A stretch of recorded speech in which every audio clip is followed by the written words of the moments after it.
life like in Ardra would have been very quiet. Nobody had any money, and even to eke out a living would have been very difficult. People lived off just the crops from the land and cattle and probably sheep. You know, they would have killed the cattle and sheep and lived from that. My father was 43 years old, single man, and decided it's about time he got a wife for himself. Now, arranged marriages were quite common at the time, but he didn't depend on anybody else. He knew this man halfway between Ardra and Killybegs in the mountain in a place called Droghra had some young daughters, and that he might want to get one of them off his hands to reduce the food bill.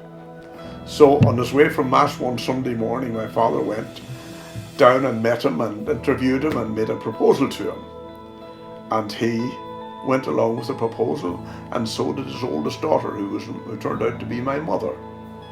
She was 17 at the time and my father was 43, and they got married and had the 6 children that I've mentioned before, and from what I can gather, had a reasonably happy life.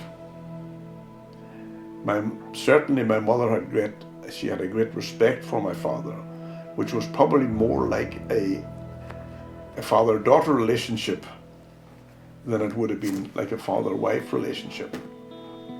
So we're a result of that union. My grandmother, Bridget Mooney, would have had started off a little business. How she managed to do that, I don't know. And my father carried on that until the fight for independence in 1916.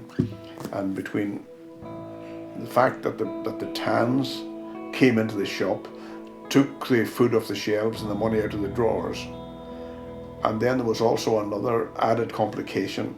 The local Hibernian group, who would have been some of them would have been his customers, boycotted him because he was involved with the Republican movement, and as a result, from being reasonably well off by local standards, he ended up being a very poor man. Now, he subsequently died in 1939 at the age of 69. The Tans came here, and most of the Tans were people who were taken out of mental institutions in England to help to put down the IRA at the time. And they weren't the nicest people in the world. And I don't know whether they got a reprieve from their institutions or not when they went back. I don't know, but I do know that there were some of them went on to live normal lives after that, you know. And there was one case, and I only discovered about this recently, where there was a guy who was in a sort of a senior position in the British Army at the time here, and he went back home and joined the priesthood, and eventually came back and visited Ardra and said Mass in the church in Ardra, and the guy that served Mass for him was a guy who had fought against him during the time of the Tans, you know. And I have very little recollection of my father.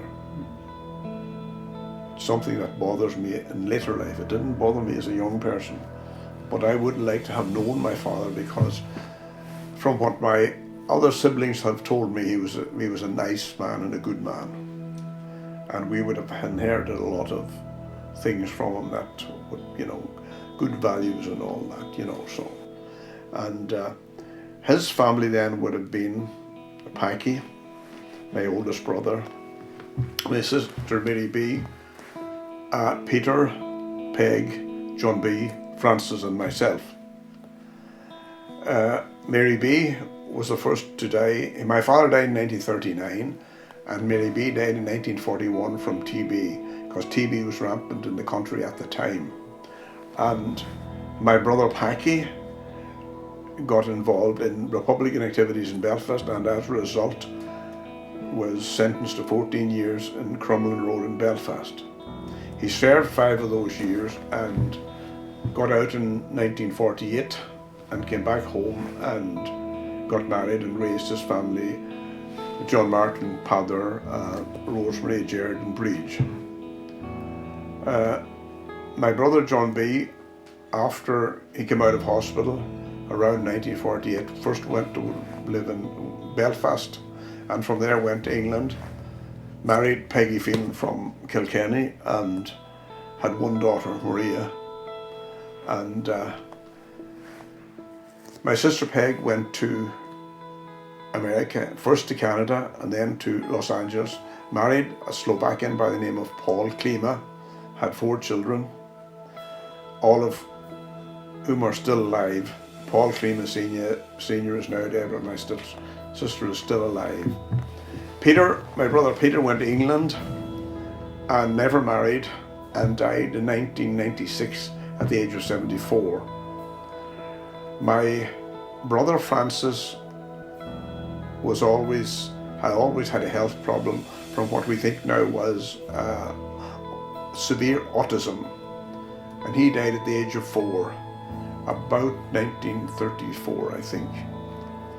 And I myself worked locally until I was the age of 25, went off to England first for 3 years, then went to the States and met my wife Susie and had her family there, 3 boys, John, Owen and Vinny, and we returned to Ireland in 1971, and we're still alive and well here, you know. So my father had run the business that was started by my grandmother, Bridget Mooney, and was doing, I think, quite well from what I can understand until the time of the fight for independence, and everything collapsed at that stage. The Tans gave him a hard time, even gave him, physically abused him, I would say, and they took the money out of the drawers and the food off the shelves, and the Hibernians boycotted him because he had taken the Republican side, and that finished his business, and he became from quite a well-off man to having very little. This is the death notice of my father in the local paper when he passed away in 1939. The death at Brockyardra on Monday of Mr. John McConnell has occasioned sincere regret. Deceased was connected with the national movement since he was a boy, and through the years his devotion and labours for the cause of Irish freedom were unceasing. He was the first president of the Ardrosh and Féin Club. During the Anglo-Irish War, he was intelligence officer for A Company, 3rd Battalion, South Donegal Brigade. His home was always at the disposal of the IRA men on the run, and on numerous occasions he supplied food and goods to the flying columns. After the treaty, he clung to his republican ideas and opposed that imposed treaty in the strongest possible way. He joined Fianna Fáil at its inception and was prominently identified with its activities until his death. The late Mr. McConnell's house was raided on several occasions by Black and Tans, and he was himself beaten and maltreated. For a number of years he carried on a successful business as a general merchant, but later he retired and took up farming. Deepest sympathies extended to his bereaved wife and family. May he rest in peace. That's the Journal, 21st of June 1939.